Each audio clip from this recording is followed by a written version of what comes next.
তাহলে বাপ আর মাকে খুশি করতে পারলে, বাপ আর মাকে যদি কেউ খুশি করে, বাপ মা খুশি থাকলে ছেলের উপরে, সন্তানের উপরে, মেয়ের উপরে আল্লাহ পাক তার আমলনামায় একটা মকবুল হজের সওয়াব দেন। বলেন সুবহানাল্লাহ। সাহাবারা জিজ্ঞাসা করলেন, ইয়া রাসূলুল্লাহ হাবিবাল্লাহ হুজুর, ইয়া রাসূলুল্লাহ হাবিবাল্লাহ হুজুর, আমি যদি আমার বাবা মায়ের কদমের দিকে তাকাই, একটা বার যদি তাকায় রহমতের নজরে, আল্লাহ নবী বললেন, ও আমার সাহাবারা, একটা বার যদি কোন সন্তান আর মেয়ে তার বাবার মায়ের দিকে রহমতের দৃষ্টিতে তাকিয়ে তাকিয়ে বলে, এটা আমার আব্বা জানের পা, এটা আমার আম্মা জানের পা, এই বলে বলে মনে করবে, ও আমার সাহাবারা, তার আমলনামাতে,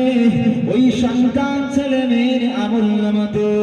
একটা মকবুল হজের সওয়াব লেখা হবে।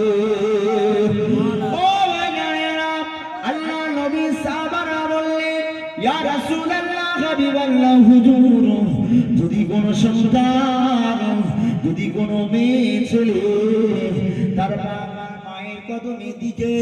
সারা দিনে 10 বার তাকায়, তাহলে 10টা কি মকবুল হজের সওয়াব পাওয়া যাবে। আল্লাহ নবী বললেন, ও আমার সাহাবারা, যদি কোন সন্তান, যদি কোন ছেলে মেয়ে তার বাবার মায়ের কদমের দিকে, পায়ের দিকে রহমতের দৃষ্টিতে 10টা বার যদি তাকায়, আমার আল্লাহ পাক তার আমলনামাতে 10টা কবুলিয়াত হজের সওয়াব লিখে দেন। আল্লাহ নবী আর বললেন, ও আমার সাহাবারা, যদি কোন সন্তান ছেলে আর মেয়ে তার বাপের কদমের দিকে, মায়ের কদমের দিকে সারা দিনে 100 বার রহমতের নজরে তাকায়, আল্লাহ নবী বললেন, ও আমার সাহাবারা, ওই সমস্ত সন্তান ছেলে আর মেয়েদের আমলনামাতে আমার আল্লাহ পাক 100 মকবুল হজ, 100 কবুলিয়াত হজের সওয়াব লিখে দেন। জোরে বলুন সুবহান, আর একবার জোরে বলুন সুবহানাল্লাহ। তাহলে বাপ মাকে যদি খুশি করে রহমতের দৃষ্টিতে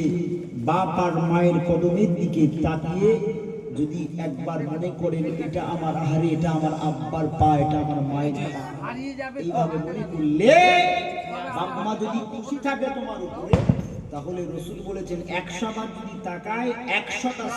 হজের সওয়াব তার আমলনামাতে লিখে দেওয়া হয়। জোরে বলুন সুবহানাল্লাহ। তাহলে টাকা থাকলে